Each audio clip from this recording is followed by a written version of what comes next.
everybody? What up, everybody? Let's talk about it. It's April Dawn. What up, everybody? It's April Dawn. What up, everybody? It's April Dawn. Let's talk about it.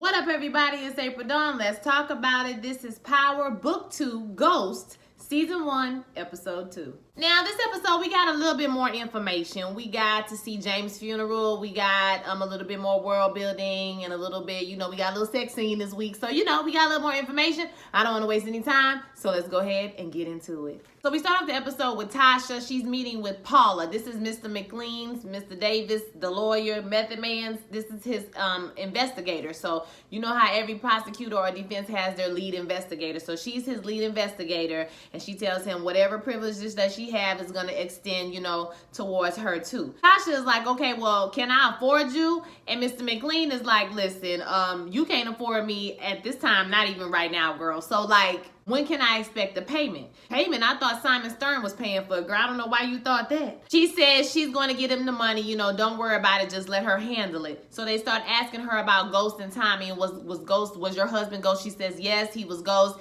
Him and Tommy was two drug dealing, killing you know what I'm saying, out here killing people. Davis is upset basically because he didn't know about all the stuff they had going on with the feds, all the cases that they had against them going with the feds and her involvement with the feds and whatnot. So he's pissed about that, and he says that Tommy has only been charged with a few crimes. He has never been convicted of any crimes, y'all. So basically what he's saying is it's going to be hard to convince him that a lifelong friend turned against him. Tasha said she didn't think it mattered when she said I blurted out in court that she told him that she told Tommy to kill her husband. So like, I don't know why they make Tasha character so stupid. Like, like girl, telling anybody, why would anybody with 2 pieces of sense say that I told somebody to kill anybody in open court? Like, that's just dumb, period. You ain't even gotta know nothing to know why you admit to tell somebody you killed to kill another person in court. Now Sachs has evidence to charge you with this federal kingpin statute or whatever. He says you need to tell me, is there anything else? Have you told me the entire truth about your involvement in the situation? The woman is like, you had to get IDs, you had accounts, you had all type of things you had to get together. You mean to tell me you didn't know nothing, girl? Well, we all know that Tasha is lying because she was the one who laundered the money for them, okay? So this is her part in the organization. She played a part in it, but she definitely wasn't the head of it. So do I think she should be going to jail for the rest of her life? No. She says she was not the head of the organization. She did not arrange murders, and she did not sell no drugs, okay? She is not the pusher, man. Tyreke and Ezekiel together, and Tyreke is telling Ezekiel, man, you look fly, you look fresh. Like, basically, you look like you balling or whatever. And he was like, well, I'm well taken care of, meaning that his auntie probably takes care of him, make sure he good or whatever. Tyreke says he asked him about going to dinner at his auntie's house or whatever, or he wants them. I can't remember if he asked her, because Monet asked him later, did Tyreke ask you or did you ask him? I can't remember, y'all. I can't remember. I'm going to get to it. Tyreke is going to go to dinner at the house. Now, I can't remember what he told him when he was walking out the room, if he asked to go to the dinner or the guy asked to bring him to dinner. But he's going to dinner with them later on. Tyreke goes to class, and when he gets in class, they got this black girl. They going back and forth. They debating about things in class, and the dudes tell her she ain't got a real name, and she's not. My name is Bone Quisha, okay? I got 2 names, Bone, and the other name is Quisha. Bone Quisha. Her name wasn't Bonquisha, y'all, but y'all get what I'm trying to say. And so she was doing the most. So he gets questions about the book Great Expectations that they're reading. He answers the question pretty good, but then they ask him a deeper question, and once again, he has not finished the book. Now, Tyreke, I'm for you and everything, but you gotta finish the book, dog. You can't, like, be up in class trying to do everything, and you ain't doing what you're supposed to be doing. So Lauren is the one who asked him, like, the second question or whatever. So she the one who kind of put him on blast, and she says, I'm sorry, you know what I mean? I didn't mean to do that. And he was like, nah, it's your fault. It's my fault. He gets a text message, and he meets up with Davis. So Davis tells him about everything that's going on with Tasha. And he says that that was his father's business. That was not his mother's business. She didn't have anything to do with it. And so he says, well, why do you think that Sachs, is doing it to your mother? Does he have something against your mother? And Tyreke is like, he says he doesn't know, when he really doesn't actually know what's going on. So he's not lying about this. So McLean says that he's going to work the political angle. He knows that the funeral for James is tomorrow, so we need you to say the eulogy, and we need for you to wear him out when you get out there. You got to get up there and trash your dad to try to, like, mess up the jury pool. Is Tyreke going to do it or not? And we see a white friend. His name is Brayden, I think. It's Brayden. Okay, so Brayden catches up with him on campus, and he talks to him, chit-chatting about this and that. But he says that he wants to get back into business with Tyreke. And Tyreke is like, it's no getting back in. He like, man, whatever you got going on, I want to help you. You know, I can help you. I know you can't do it all by yourself. I don't know at this point. I'm starting to look at people sideways at this point because I'm like, are you working? You know, I just think everybody working for the feds, child. So I don't know. You know, all these people offering all this help to Tyreke. I'm looking at everybody with the side eye at this point, okay? So he get a text from Ezekiel saying, come over to dinner, it's gonna be cool. Monet in the bed, she's in the bed with the police officer, saw we from the last episode, and he's telling her that why you still married to somebody who in prison forever or whatever, and she's like, listen, Lorenzo give me protection and you ain't giving me no protection. You talking about a connection, baby. I need protection. Do you got the connection for protection? And then she tells him to get up and go because the kids can't see him, especially not Kane. So now we see that the counselor is meeting with Ezekiel, and you know, he did say he had to go meet her, and he flirting with her the whole time, and she not paying him no attention.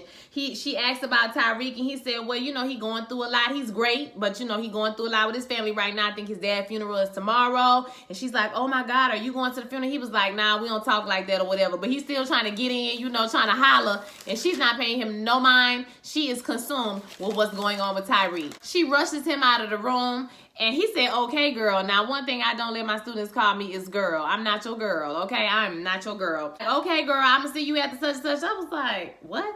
She texts Tyreke, or she sends him an email. So Tyreke is meeting with Stern right now, and basically this whole meeting, Stern is telling him that he doesn't need to trash his father because, I mean, I'm gonna be good either way. He made sure he said, I'm gonna be good. Either way it gonna be straight, okay? But your estate could be messed up, and you know, our business holdings, I really think that's why he's telling them this, because they had some business dealings and he don't want them to get messed up. So our business dealings and, you know, your estate could be in jeopardy. You don't want that to happen. Don't get up there and trash your father. He said that Great Expectations was a story for poor people, and he said that his dad's ambition was his moral code. So I think that he's saying that he wanted to be your father wanted to be a good man, or he thought that being a good man meant that you were a businessman, meant that you were a politician or whatever, you know, an upstanding person in the community. That's what his moral code was. And really he was doing almost anything to get to that point or whatever. So did he have a moral code? Maybe, yes, in some respects, you know what I'm saying? But in some ways he didn't. So he's like, I never thought about my dad like that. And we see that Stern is going to pay for the funeral as long as Tyreke don't get up there and say no crazy shit. You see McLean and the investigator talk, and she's like, we need to get rid of these people. They lying, child. We ain't got time for this. They lying. He was like, do you really think that Tasha was the head of this organization? We go to Sax and Steve and Mock. They're in the meetings talking about the same thing. Sax is still saying that Tasha is not a boss. I mean, and he's like, well, how can you prove she was the boss? And he's like, you can't prove a negative. Exactly. So if you can't prove it, then how we can prove that she the boss? She said live in court that she got Tommy to kill him. So now we can just say, and we just throw it on her. And it's back and forth the whole time. Davis is saying she raised 3 kids. And the woman is like, listen, you're not going to tell me all the millions and millions of dollars that woman ain't asked her husband where all this money came from. Like, you going to do that? He was like, excuse me, she was a woman under siege, trying to save her family from the brink of disaster, okay? Don't you do that. Then we back to the other thing, and Sax is like, so you mean to tell me we're going to try to lay every crime, every alleged crime, okay, that Tommy and Ghost was supposed to do, we're supposed to lay that at the feet of Tasha. She's supposed to take for all that. And I just like, well, I mean, the only other person that was involved is Tommy. He gone away. He can't argue, you know, with her. So it is what it is. The defense figures out that Sax is trumping up this charge because they want to hide what Ghost was doing. They figured out that it's political, and if they can prove that Sax had an agenda, then they can get the case thrown out or whatever. Doc tells Sax that he has unlimited funds. He can hire whoever he wants to do whatever he wants. Just make sure he land the plane. Tyreke and Tasha, they're talking. Now, they recording. Now, the whole time, they low-key telling on themselves. I'm like, y'all so damn stupid. This is like 2 bungling idiots, okay? Talking to each other. Are you going to trash the dad? Yes or no? I don't know what I want to say, Mom. You know, and she was like, well, what do you want to do? And he was like, I don't know. And she says, well, maybe you shouldn't just say anything. Don't worry about it. I'm just going to tell him that you're not going to say anything. Now, one thing I do like about Tasha and Tyreke's character is they really listen to each other. Like, where Tyreke couldn't get Ghost to listen to him and Tasha couldn't get Ghost, like, they listened to her. She listened to her son. She asked her son what he want. Like, I like that dynamic between the two of them. So she says, well, did you open the daycare like I told you not to? And he was like, no, I don't know what you're talking about. I didn't open the daycare. He lying. She's like, well, how you go to, high school doing? I'm like, girl, if somebody listens to this tape, y'all done spilled all the tea. Because he telling me something, I don't care about go. I was like, child. He say school is good. They reading Great Expectations. He did tell him that, his father was complicated. I forgot to add that in. And that was a little bookend we got at the end of the episode. So then we see Agent Garza is in the office, in Sax's office, and Sax wants him to be his lead investigator. He like, nah, fam, I'm cool. You got fired, and then you was finna get arrested, and then you got a promotion. So my mind is telling me no. Okay, so I ain't gonna be able to do it. Whatever you got going on, I ain't gonna be able to be involved. He talks about Donovan and how Donovan was his partner, and he says it was his supervisor. And Sax is like, I think about Jerry every day. I think about his girls. I think about him all the time. But Tasha's lawyer spends a lot of time trying to get innocent people or guilty people out of jail, and we need to take her down. Then he mentions Davis's name, and the investigator guy, Garza, recognizes his name because he made him look bad on the case before. And so now he says, okay, well, I'll take it, but everything got to be above board. It got to be on point. Oh, I ain't gonna have nothing to do with it. And Sax is like, yeah, of course it's gonna be on point. We know damn well it's not. We see Tyreke and his counselor, and he says that Professor Reynolds seems like he got something, against them or whatever, because he told her what was going on with him. And she says, well, I just want to give you a space. If you want to talk about anything, you can come to me. And he was like, I'm good. I just need to go to class, do what I need to do. And she was like, oh, the pressure from our society on young African-American men to express their feelings, I just want you to be safe. I want you to feel like this is a safe place to process what you have to feel, your feelings. And then he gets a text and he like, can I be excused? Don't get me wrong. I feel like the counselor is doing what counselors are supposed to do. You know what I mean? Find out what's going on with kids. But Tyreke is not a normal kid. He don't have normal kid problems. And I don't think what you're talking about is going to help him. Now, don't get me wrong. I do think he needs to process his feelings. Okay, but I also understand the need for urgency. Okay, like he gonna have to sell this dope so he can make this money. So I don't know, girls. I agree with what you're trying to do, sis, but it's just I don't know if this is gonna work in this situation. I'm not sure. Maybe he will feel like it's a safe space for him to talk though. So we'll see. She talks to Reynolds about this later on, and he argues back and forth with her, and she says she's concerning about the funeral, processing the feelings, and he was like, listen, he a black man in America. It is what it is. Basically, he don't even care about what this boy is going through.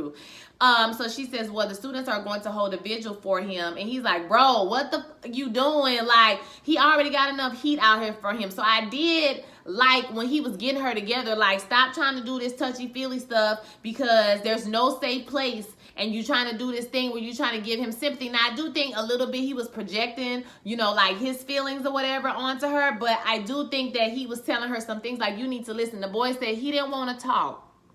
So you decided to have a vigil on the campus to try to force him to talk. Ma'am, he already told you he don't want to talk. Sometimes you need to listen because everybody's not going to conform to whatever your ideal is. So she comes back at him like taking somebody's life and putting it in a book for the whole world to see. And so I guess he wrote about her in a book or maybe a novel. I don't know if it was like her or it was her character or something like that in a novel.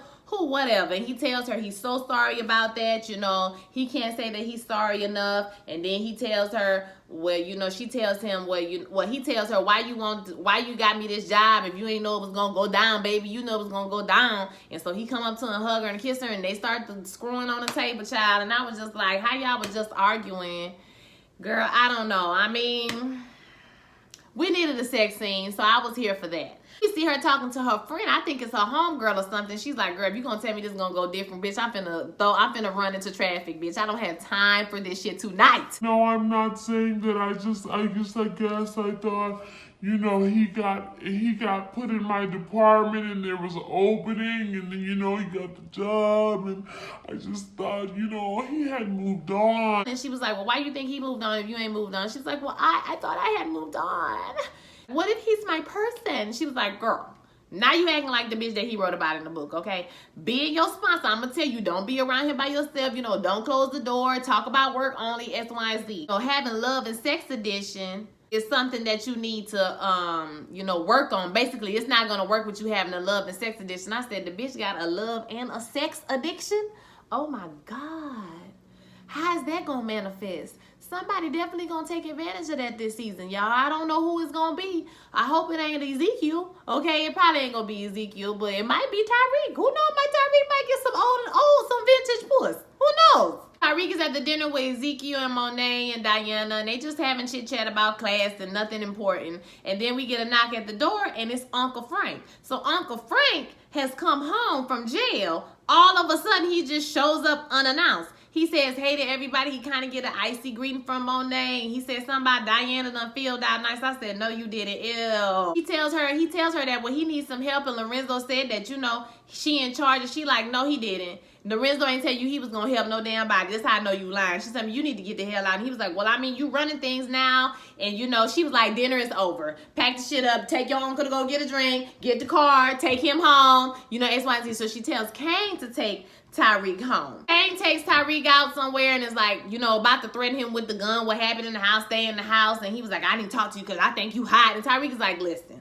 Tyreke is a cool cat. Now, one thing I can say about him, he is very cool under pressure. He was like, listen, basically go tell your mama you ain't got nothing to worry about over here, baby. If they hurt y'all, they gonna hurt me. But what you need to be worried about is your uncle. Why is he out of jail? Why is he showing unannounced, happy as hell? Okay, why is he doing all that, baby? He done told on somebody. He is a rat. He is a snitch. Do you know how long it take to get a parole hearing? That shit take months. Why he out of jail quietly and quickly? It's because he done told on somebody. So dude is like, oh, okay, okay, nigga, well, shit. He's like, okay, well, let's get the car in. Then we see the professors, they at the vigil. And everybody's there, and we see Tyreke comes, and people are taking pictures. And Brayden is like, Brayden a good friend. Okay, I like Brayden. Brayden riding for his friend. He like, y'all tripping, don't take no pictures, don't do that. And then we see Lauren comes there too. So a lot of people are there, and he really looks upset. And he tells the Brayden that he wants to go to the party that he told him about earlier that night. Monet and Diana, they're talking about Frank. And she says, well, what do you think we should do about him? And she said, well, you always say it's family first. And Monet is like, listen, you can't trust everybody. She said, you saw the way he looked at you? That means you have power over him. You can ask him, what's going on. And so I was just like, I don't like that, Monet. I don't like how you using your daughter. I don't like that. But Kane comes home and he says, they like, what's up? And he's like, yeah, I mean, he cool. Ezekiel was right. He is smart as hell.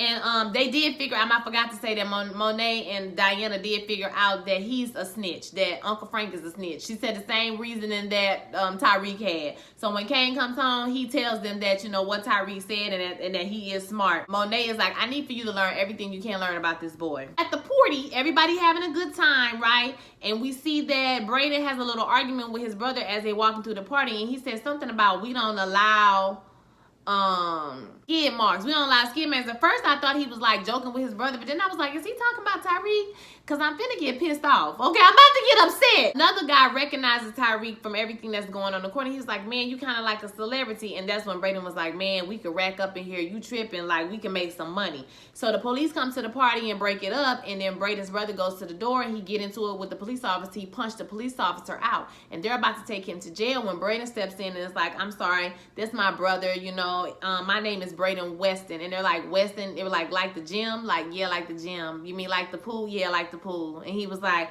can you just like let my brother go? I'm so sorry about this.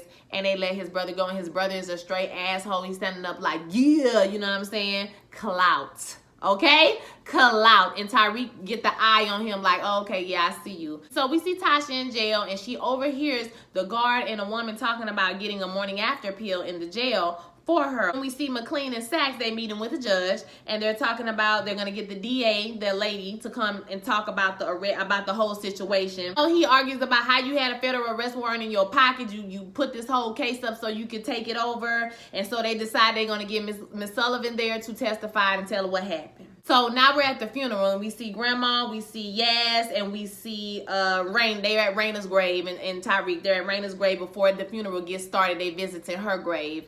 And she's like, well, how did you pay for all of this knowing that me and Yaz are struggling? And he's like, I didn't pay for this. I didn't pay for none of this. Like, I don't even know who these people are. We see that Tate shows up, you know, doing the politician thing, walking around smiling. McLean tells Tyreke that Tasha is going to do the eulogy. They got her out of jail. She's going to do, you know, she's going to do it. They pull up with her in the van, and baby Miss Honey, that dress she had on was everything. I was like, girl, this is not funeral attire with your little, you know, with your little bralette out. But you was cute, bitch. She pulled up, but they put her in shackles. So I don't know. He was like, well, you can't have her going up there doing a eulogy in shackles. And so they was like, oh, so you thought you was going to get her up there and she was going to say stuff about James? And he was like, damn. He's like, well, maybe you got somebody else to speak. And so Tyreke is like, I'll do it. Tate volunteers to do something, but then Tyreke was like, nah, I'm going to do it because we don't need your ass up there saying nothing. McLean is like, what are you going to say? And he didn't say anything. He just walks away. So I knew in my spirit that he wasn't going to go up there and trash his daddy. I knew that. Uncle Gabe come up. If y'all don't remember him, he is Ghost Uncle. We saw him maybe a few times sparsely throughout the whole seasons. He owned that bar on the other side of town. And he said he came to pay his respects, and he tells him that he's bright just like his father, and his brother had a good heart. And they thought he was going to lose him to the streets, but he turned it around, and they were proud of him, just like he's going to make his father proud. Kind of with the agenda of go up there and say something good about your daddy. Then we see the casket, the whole situation. Steve is leaning in to talk to Sax about everything working, and Sax is like, well, I gotta ask you about Sullivan, and he kind of cuts him off. The preacher starts talking. He talks about when Ghost came to him and told him that he wants to be a better man. Tyreke comes up to speak, and he says that, you know, everybody has their expectations of what they want him to say about his father, and some people want him to say that his father was a criminal, that he didn't care about his family, he was a horrible person, and some people want him to say he was a symbol of hope. But the truth is much more complicated. His father felt that his family was a reflection of himself, so he thought he was doing what was best for his family. And even though he didn't agree with some of his decisions, he learned a lot about him and how he wants to live his life in the future. He learned about doing things a better way, thinking ahead, and he named several different things. They asked him about his father, but he never really knew his father, and he's learning more about his father now that he's dead. And all he knows is that he wanted him to have a better life than he had, and he knows that he is a manifestation of something that Ghost could never be. And he just walks away. And I was like, that was fitting. I mean, fitting for the life that Ghost lived and how he did his family at the end. You could see how his child would feel a certain type of way about him, but you still love him. I mean, it's still your father at the end of the day, you know. So I was hoping that he wasn't going to go up there and trash his father. So Tasha gets up to give him a hug, and she leans him and tells him about the morning after pill. Okay, and for another inmate, she saw a guard giving it. So then we see the whole thing with Sullivan. So they're in court now, and McLean is questioning her, and she runs it down. You know, Sax came to her, she gave him the name, or she told her boss told, you know, whoever, and he came into court with the intentions of, you know, taking her case from her. He told her to proceed, and it's going his way for a minute. But then Sax calls in the rebuttal witness, and the rebuttal witness is Detective Blanca Rodriguez, honey. So he asks about Tasha having the info for them, and Tasha showing them where Silver's body was in the garage. Yes, she did. Yes, she did. And she's like, there's much more to this story, though. Like, and she wants to go on, but the judge stops her and says she will have an opportunity to tell the whole story when we go to trial. This is enough evidence for me not to dismiss it. So she denies the dismissal. And Blanco stands up and tells him that when we go to court, I want to testify. Because Sax is dirty and his ass need to go down. Frank in the bar drinking, and Kane comes on in there and he locks that door. He clacks on his ass. He knock him over the head real quick. They take him to the back and they shoot him. And I think they put him in a can, or they cut him up or something, child. I don't know what was going on. And they put him in some drums and rolled his ass up out of there. I don't know, child. And they put them then the drums in the truck and just rolled the fuck up out of there. I was like, well, all right then. Diana comes over to see Tyreke, and she says she was impressed about him, about how he knew about Frank. And so he said, well, if you know what you're looking for, you know what I'm saying, you know how to read people. He asked her, can she talk to her father to get something to his mother in jail? And so Diana goes home to tell Monet what happened, and she says that he needs a friend. You know, his mama needs a friend on the inside. She like, okay, well, cool. I think I could do that. So Tasha gets a cell phone in jail and in the book. And so she calls Tyreke on the cell phone, and she says that basically she asking him how he got the money to do the stuff that he's doing, and she's telling him don't worry about it. And he says, you know how Uncle said that you can only go two ways in a drug game, in jail or dead? Well, maybe I have another way. And I'm like, what's the other way, Tyreke? Tyreke is very smart, so I want to know what's his plan. How is he gonna get out? What is he gonna do? What web is he going to weave so we can get Tasha ass up out of jail, okay? Kane pulling back up at his house to see that the police officer is going inside. He don't like that shit. He drives away. When he comes inside, he gives Monet some paperwork about Frank telling the snitch paperwork, and she's like, you supposed to be protecting me. You supposed to be telling me this before. And he was like, I just found out now. I just found out. And so he tells her that, you know, he would do anything. How can he prove he down for her? And she says, I need for you to find out everything about Tyreke St. Patrick. And that was the episode. So I felt like it was a pretty good episode. Yeah, like I said, we got some more information. It's not too much she's gonna be able to find out about Tyreke, other than he was, you know, that whole court case situation that he had for shooting a person, and maybe she knows somebody, and you know, I don't know. So it's gonna be interesting to see how it develops. I think it's going pretty good so far. Like I said, Michael Rainey Jr. is an okay actor to me. I'm just gonna be honest with y'all. But I feel like this is, you know, this is a good show. So I want to hear what y'all think about it so far. I like how the good friend, I like Brayden. He's one of my favorite characters so far. I really like him. He's a good friend. I think it's this whole Ezekiel Monet thing. I'm interested to find out what's going to happen. Is she going to make him an ally, or is he going to be an enemy to that family? I think it's going to lean more towards ally, but I also think that Tyreke is smart, so I'm not worried too much for him getting in over his head, because he did that already. So I think he's going to move different this time. So I'm excited to see what's going to happen. It's been pretty good so far, so I want to hear your thoughts. So don't forget to like, comment, subscribe. Come back for my Lovecraft Country review tomorrow. It won't be up until Monday because I have an audition tonight, so wish me luck.